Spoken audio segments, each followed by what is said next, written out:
Hello students, मैं अजय यादव आपका आपके अपने यूट्यूब चैनल आरएस अकेडमी में स्वागत करता हूं। हम लोग पढ़ रहे हैं करंट और करंट अफेयर में आज हम लोग का पहला प्रश्न देखिए, हाल ही में केंद्रीय खेल मंत्रालय ने प्रथम चरण में खेलो इंडिया के तहत कितने खेलो India state centres of excellence स्थापित करने की घोषणा की है। तो इसका सही आंसर होगा 8। देखिए, अभी हाल ही में केंद्रीय खेल मंत्रालय ने प्रथम चरण में खेलो इंडिया के तहत 8 खेलो India state centres of excellence स्थापित करने की घोषणा की है। कितने की घोषणा की गई है? 8 खेलो India state centres of excellence बनाए जाएंगे। अब देखिए, खेलों की बात करें तो यहाँ पर वर्तमान देखें तो वर्तमान में भारतीय खेल मंत्री कौन है? तो वर्तमान में खेल मंत्री कौन है?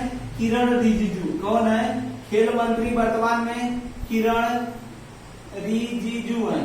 वर्तमान में खेल मंत्री कौन है? किरण रिजिजू। इन्होंने ये क्या किया? खेलो India state centres of excellence बनाने की घोषणा की होगी। कितने? 8 बनाए जाएंगे। अब देखिए, ये क्यों बनाए जाएंगे? तो पहला क्यों बनाए जाएंगे? पहला क्या होगा? खेलों का माहौल बनाने के लिए। क्या? खेलों का माहौल अच्छा हो सके। अच्छा माहौल बनाने के लिए खेलों का माहौल क्या हो सके?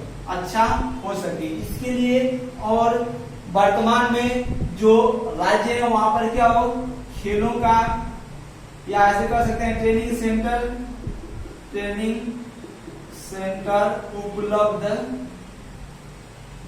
हो सके। तो अभी हाल ही में खेलो India state centres of excellence की स्थापना की गई, करने की बात की गई। कितने किए जाएंगे? 8 किए जाएंगे।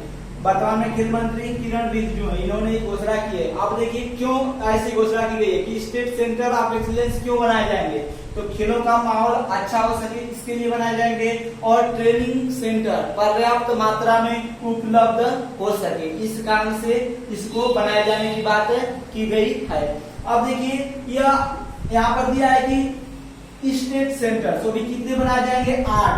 8 राज्यों में ये सेंटर बनाए जाएंगे। वो 8 राज्य कौन कौन से हैं? इधर दिया है 8 राज्य कौन कौन से हैं, देख लेते हैं यहाँ पर। देखिए, पहला है कर्नाटक, दूसरा केरल, तीसरा ओडिशा, चौथा तेलंगाना, 5वां अरुणाचल प्रदेश और छठा है मणिपुर, उसके बाद मिजोरम और नागालैंड। तो ये 8 राज्य हैं जहां पर क्या होगा? खेलो India state centres of excellence की स्थापना की जाएगी। तो यहाँ से यह आपके लिए इंपॉर्टेंट है, यहाँ से पूछा जा सकता है इनमें से कोई 3 ऑप्शन देगा। ये भी पूछ देगा कि इनमें से यहाँ पर स्थापित नहीं किया जाएगा, लेकिन इसमें से रहेंगे कोई क्या होगा? अलग होगा। या ऐसे पूछ देगा कि इनमें से किसमें स्थापित किया गया, तो इसमें से किसी का भी नाम दे सकता है। तो कर्नाटक, केरल, ओडिशा, तेलंगाना, अरुणाचल प्रदेश, मणिपुर, मिजोरम और नागालैंड, यही आप राज्य हैं जहाँ पर क्या होगा?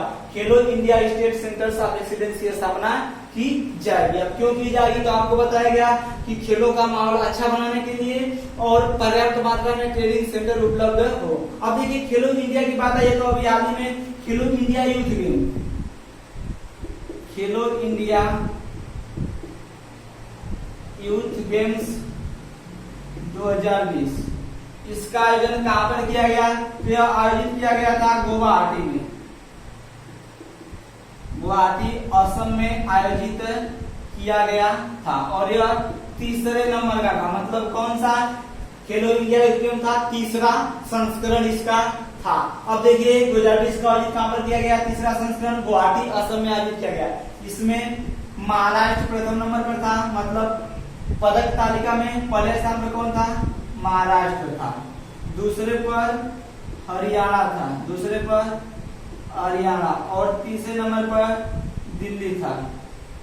तो पहले नंबर पर महाराष्ट्र, दूसरे पर हरियाणा और तीसरे पर दिल्ली था।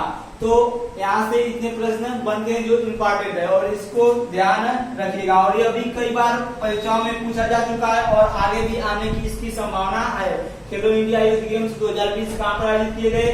गुवाहाटी में। और गुवाहाटी कहाँ पर पड़ता है? असम में। देखिए, असम की राजधानी दिसपुर है, लेकिन इसका जो उच्च न्यायालय है वह गुवाहाटी में स्थित है। कहाँ पर स्थित है? गुवाहाटी में स्थित है।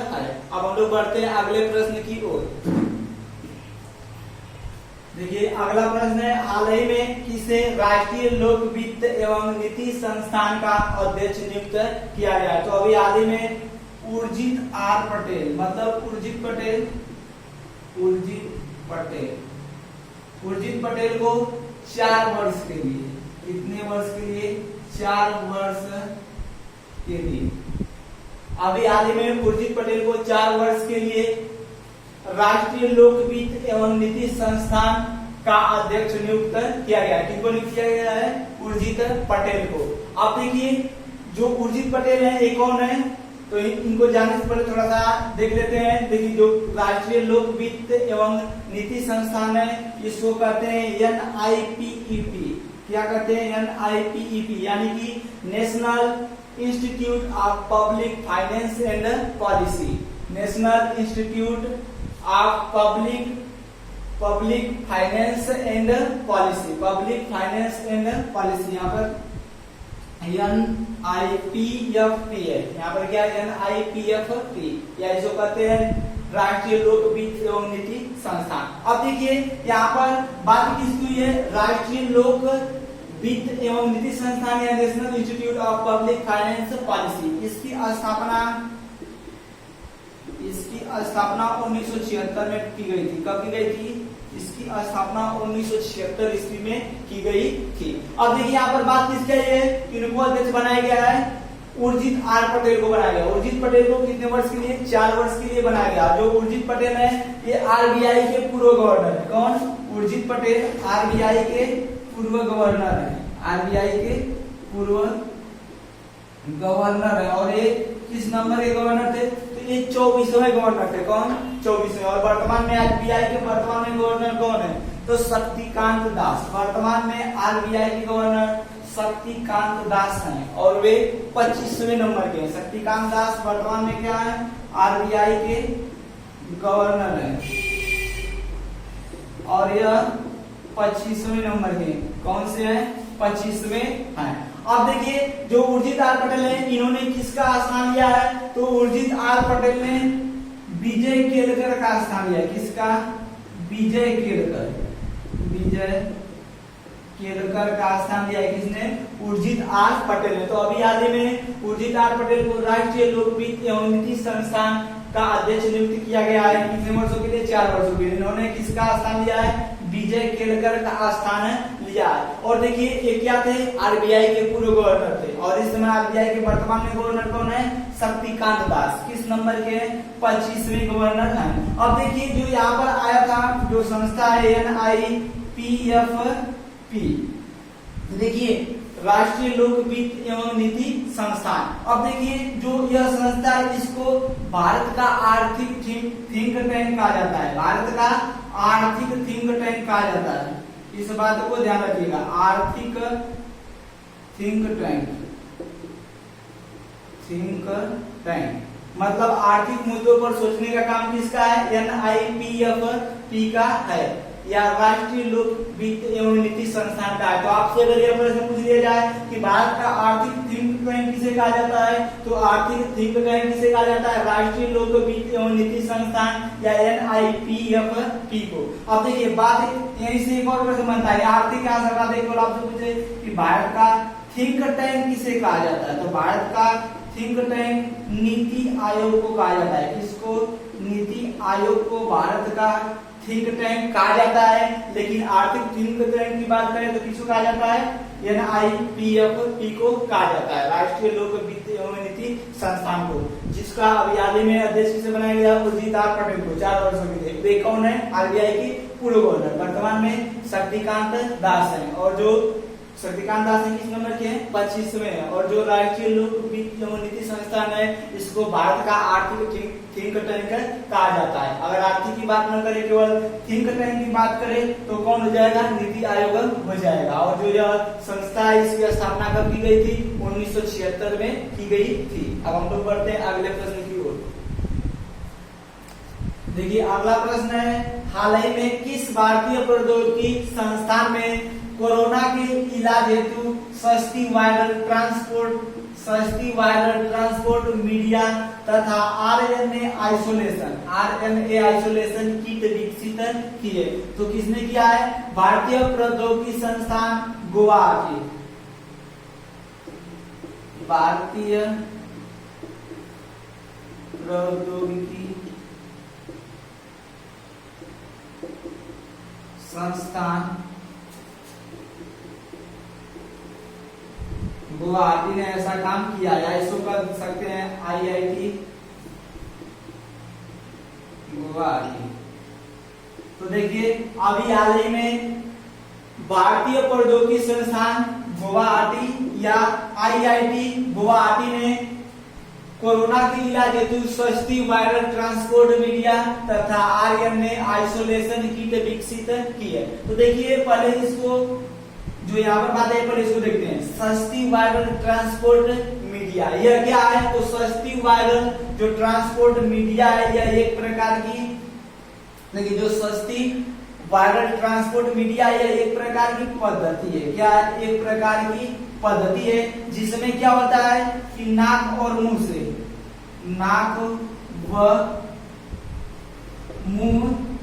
से स्वाद का नमूना लिया जाता है, स्वाद का नमूना लिया जाएगा। तो देखिए सस्ती वायरल ट्रांसपोर्ट मीडिया क्या है? जो एक प्रकार की पद्धति है जिसमें क्या होगा, नाक और मुंह से स्वाद का नमूना लिया जाएगा और नाक और मुंह से जो स्वाद का नमूना लिया जाएगा इसका लैब में टेस्ट होगा। क्या होगा? लैब टेस्ट किया जाएगा या इसका लैब में फिर क्या होगा, नाक और मुंह से, नाक या मुंह से स्वाद का नमूना लेंगे और क्या करेंगे, लैब में उसका टेस्ट करेंगे, जिससे क्या होगा कि कोविड-19 के बारे में जानकारी मिलेगी कि आप संक्रमित हैं, पॉजिटिव है या निगेटिव हैं। तो सस्ती वायरल ट्रांसपोर्ट मीडिया क्या है? एक प्रकार की पद्धति है जिसमें क्या किया जाता है, नाक या मुंह से स्वाद का नमूना लिया जाता है और उसको लैब में टेस्ट किया जाता है। तो पहली पद्धति तो वो हो गई। अब दूसरी पद्धति यहाँ पर देखिए, दूसरी पद्धति क्या है, आरएनए आइसोलेशन। अब देखिए जो आइसोलेशन है इसका मतलब होता है अलग करना। क्या? अलग करना। आइसोलेशन का मतलब क्या है? अलग करना। तो यहाँ पर क्या होता है, जो आरएनए आइसोलेशन पद्धति है इसमें क्या होगा कि आरएनए को डीएनए में परिवर्तित किया जाएगा। क्या किया जाएगा? आरएनए को डीएनए में परिवर्तित किया जाएगा। आरएनए को किसमें परिवर्तित किया जाएगा? डीएनए में परिवर्तित किया जाएगा। आरएनए को किसमें परिवर्तित किया जाएगा? डीएनए में परिवर्तित किया जाएगा। और आरएनए को जब डीएनए में परिवर्तित कर दिया जाएगा तो उसके बाद इसका कोविड-19 टेस्ट होगा। उसके बाद क्या किया जाएगा? उसके बाद कोविड-19 टेस्ट किया जाएगा।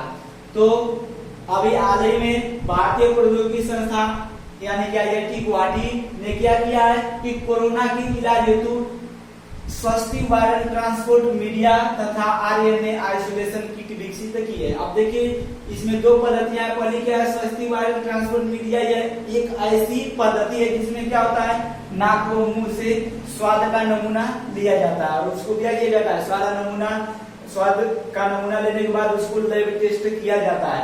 तो यहाँ से इस पद्धति में यह काम किया जाता है कि नाक और मुंह से क्या किया जाता है, स्वाद का नमूना लेकर लैब टेस्ट किया जाता है। लेकिन यहाँ पर आरएनए आइसोलेशन है, तो आरएनए आइसोलेशन में क्या किया जाता है कि आरएनए को अलग करने के बाद आरएनए को डीएनए में परिवर्तित किया जाता है। इसमें आरएनए को डीएनए में परिवर्तित करने के बाद इसका कोविड-19 टेस्ट किया जाता है। अब हम लोग बढ़ते हैं अगले प्रश्न की ओर। देखिए अगला प्रश्न है, हाल ही में विश्व सिकल सेल दिवस 2020 कब मनाया गया है? तो अभी हाल ही में विश्व सिकल सेल दिवस 19 जून को मनाया गया। कब मनाया गया है? 19 जून को मनाया गया। अब देखिए यह सिकल सेल यह क्या होती है, तो जो आरबीसी होता है, लाल रुधिर कणिकाएं। अब देखिए जो आरबीसी होती है ना, आरबीसी का आकार जो होता है, आरबीसी का आकार ऐसा होता है। अब क्या होता है, जब इसका आकार ऐसा होता है और यह आकार जब परिवर्तित होता है, जो आरबीसी का यह आकार है क्या होता है, यह परिवर्तित होकर ऐसे अर्धचंद्राकार हो जाए। परिवर्तित होकर क्या हो जाए, ऐसे हो जाए, परिवर्तित परिवर्तित होकर अर्धचंद्राकार हो जाए, अर्धचंद्राकार हो जाए या हसियाकार हो जाए। कैसा हो जाए? हसियाकार, हसियाकार हो जाए। तो इस स्थिति को हम क्या कहते हैं? सिकल सेल कहते हैं। सिकल सेल जिसे कहेंगे तो जो आरबीसी की मूल आकृति होती है ये क्या हो जाती है? यह आयसनर आकर या चेंज होकर क्या हो जाती है? अर्धचंद्राकार या हसियाकार हो जाती है। जब बदलकर हसियाकार रूप ले लेती है तो इसको हम क्या कहते हैं? सिकल सेल कहते हैं। अब देखिए जो यह सिकल सेल वाली बात है, यह क्या होता है? जब इसकी आकृति जो आरबीसी है, आरबीसी की आकृति जब अर्धचंद्राकार होती है हो जाती है तो यह क्या करता है कि रक्त जो रक्त होता है, रक्त नलिकाओं में, रक्त नलिकाओं में आसानी से गमन नहीं कर पाता। यानी कि जब उसका आकार जो आरबीसी है उसका आकार चंद्राकार हो जाता है तो क्या करती है? रक्त नलिकाओं में जो रक्त है वह उसका संचार सुगमता से नहीं हो पाता है, जिसके कारण क्या होता है कि उसके मार्ग में रुकावटें पैदा होती हैं, जिससे क्या होता है कि जो रक्त प्रवाह होता है वह कम हो जाता है। जब रक्त प्रवाह कम हो जाता है तो जो ऑक्सीजन है वो हमारे माइंड तक नहीं पहुंच पाता, हमारे मस्तिष्क तक क्या होता है कि जो ऑक्सीजन है, जब खून का प्रवाह जो रक्त है उसका प्रवाह ठीक ढंग से नहीं हो पाता है तो क्या होता है कि जो मस्तिष्क है वो क्या हो जाता है? वहां पर ऑक्सीजन नहीं पहुंच पाती है, जिससे क्या होता है कि जो हमारा मस्तिष्क होता है वो क्या करता है? वह काम करना बंद कर देता है। जब मस्तिष्क काम करना बंद कर देता है तो उस समय क्या होता है? तो उसको हम क्या करते हैं कि वो व्यक्ति क्या सिकल सेल से प्रभावित है। तो इसमें क्या होता है कि इसमें जो आरबीसी होती है उसका जो आकार होता है वो क्या हो जाता है? अर्धचंद्राकार हो जाता है। आप देखिए जो सिकल सेल दिवस है यह कब मनाया जाता है? तो जो सिकल सेल दिवस है इसकी शुरुआत अभी बताइए कब मनाया जाता है? 19 जून को। इसकी शुरुआत 2008 में की गई थी। कब की गई थी? इसकी शुरुआत 2008 में हुई थी। अगर देखिए इससे एक प्रश्न यह भी बनता है कि जो सिकल सेल बीमारी यह सबसे अधिक किसमें होती है? तो जो सिकल सेल बीमारी है यह सर्वाधिक मात्रा में जनजातियों में पाई जाती है। किसमें पाई जाती है? जनजाति में पाई जाती है। तो आपसे ऐसे भी प्रश्न पूछ सकता है कि जनजातियों में सर्वाधिक या सबसे ज्यादा कौन सी बीमारी होती है? तो कौन सी बीमारी होगी? सिकल सेल होती है। देखिए जनजातियों में सबसे अधिक होने का वर्तमान में जनजाति मंत्री कौन है? वर्तमान में जनजाति मंत्री हैं अर्जुन मुंडा। कौन है? अर्जुन मुंडा। देखिए अर्जुन मुंडा वर्तमान में क्या है? जनजातीय मंत्री है। इन्होंने क्या किया है कि इस जो सिकल सेल है इसके बारे में जागरूकता पैदा करने के लिए, जनजातियों में जागरूकता पैदा करने के लिए एक वेबिनार का उद्घाटन किया है। और एक वेबिनार का उद्घाटन किया है जिसके तहत क्या होगा कि जो भी जनजातियां हैं उनमें क्या होगा कि सिकल सेल के विरुद्ध या इसके बारे में लोगों में जागरूकता पैदा की जाएगी। तो अभी हाल ही में विश्व सिकल दिवस 2020 कब मनाया गया है? 19 जून को। सिकल क्या होता है? सिकल सेल इसमें आरबीसी का जो आकार होता है वो अर्धचंद्राकार बदलकर हो जाता है, जिससे क्या होता है कि रक्त का प्रवाह ठीक से नहीं हो पाता है और जो ऑक्सीजन है वो हमारे माइंड तक नहीं पहुंच पाता, जिससे क्या होता है जो हमारा मस्तिष्क माइंड है वो क्या करता है? काम करना बंद कर देता है। उसको हम क्या कहते हैं? सिकल सेल कहते हैं। और ये सबसे ज्यादा किसमें होता है? तो जनजातियों में सबसे ज्यादा होता है। वर्तमान में जनजातीय मंत्री कौन है? अर्जुन मुंडा, जिन्होंने क्या किया है? जनजातियों में सिकल सेल के बारे में जागरूकता पैदा करने के लिए एक वेबिनार का उद्घाटन किया है। और जो यह विश्व सिकल सेल दिवस है यह इसकी शुरुआत कब की गई थी? तो 2008 में की गई थी। अब हम लोग बढ़ते हैं अगले प्रश्न की ओर। देखिए अगला प्रश्न है, हाल ही में किस भारतीय अमेरिकी को अमेरिका के राष्ट्रीय विज्ञान न्यास यानी कि NSF के अध्यक्ष के रूप में चुना गया है या नियुक्त किया गया है? तो उनका नाम है सेतुरमन पंचनाथन। सेतुरमन पंचनाथन। अब देखिए यहाँ पर माइंड में एक बात आ रही होगी कि अमेरिका का नियुक्त किया गया है तो हमारे लिए इंपॉर्टेंट क्यों है? तो इस कारण से क्योंकि वो क्या है? भारतीय अमेरिकी को मतलब भारतीय मूल की है। तो भारतीय मूल की है, इस कारण से क्या यह प्रश्न हमारे लिए महत्वपूर्ण हो जाता है। तो अभी हाल ही में सेतुरमन पंचनाथन को जो कि एक भारतीय अमेरिकी है वो अमेरिका के राष्ट्रीय विज्ञान न्यास यानी कि NSF के अध्यक्ष के रूप में नियुक्त किया गया। आप देखिए यहाँ पे बात किसकी है? NSF यानी कि क्या होगा, national science foundation,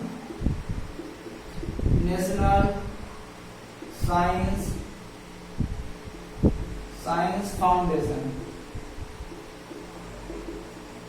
national science foundation या राष्ट्रीय विज्ञान न्यास। इसका वर्तमान में अध्यक्ष किसे बनाया गया है, सेतुरमन पंचनाथन को बनाया गया है। अब देखिए यह जो संस्था है राष्ट्रीय विज्ञान न्यास, यह क्या करती है, तो यह विज्ञान के क्षेत्र में, किस क्षेत्र में, साइंस के क्षेत्र में रिसर्च करने का काम करती है। क्या करती है, रिसर्च करने का काम करती है। तो जो राष्ट्रीय न्यास परिषद है, राष्ट्रीय विज्ञान न्यास है या नेशनल साइंस फाउंडेशन है, क्या करती है, अमेरिका की एक एजेंसी है जो क्या करती है, विज्ञान के क्षेत्र में रिसर्च करने का कार्य करती है। और इसका अभी वर्तमान में अध्यक्ष किसे बनाया गया, एक भारतीय मूल के व्यक्ति है सेतुरमन पंचनाथन, इन्हीं को क्या किया गया, इसका अध्यक्ष बनाया गया है।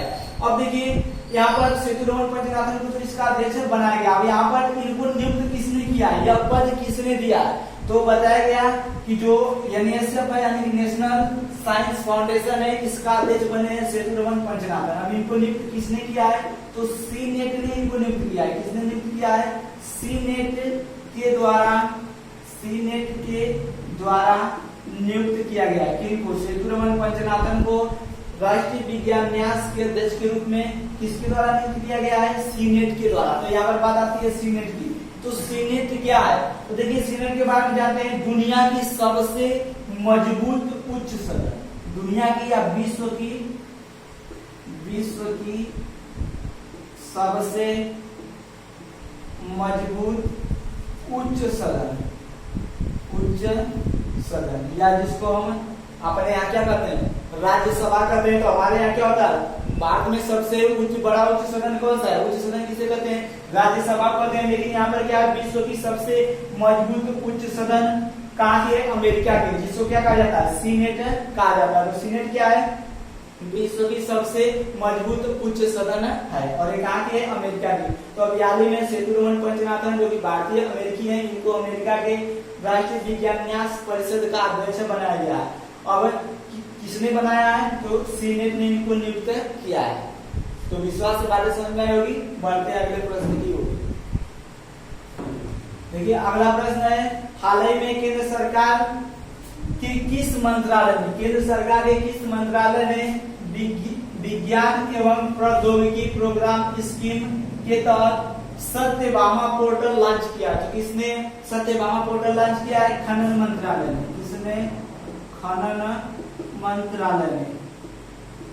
तो अभी हाल ही में केंद्र सरकार के खनन मंत्रालय ने विज्ञान एवं प्रौद्योगिकी प्रोग्राम स्कीम के तहत सत्यभामा पोर्टल लॉन्च किया है। अब खनन मंत्रालय ने लॉन्च किया है, तो खनन मंत्री वर्तमान में भारतीय खनन मंत्री कौन है, तो खनन मंत्रालय मंत्री हैं प्रहलाद जोशी। ये क्या है, खनन मंत्रालय के मंत्री। अब देखिए जो सत्यभामा पोर्टल है, इसको लॉन्च क्यों किया गया है, तो जो यह सत्यभामा पोर्टल है क्या करेगा, खनन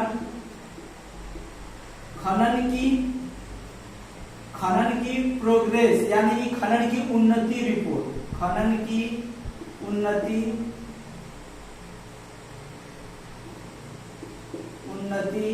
रिपोर्ट जारी करेगा। या क्या करेगा, जो सत्यभामा पोर्टल है इसके तहत क्या किया जाएगा, खनन की जो उन्नति रिपोर्ट यानी खनन में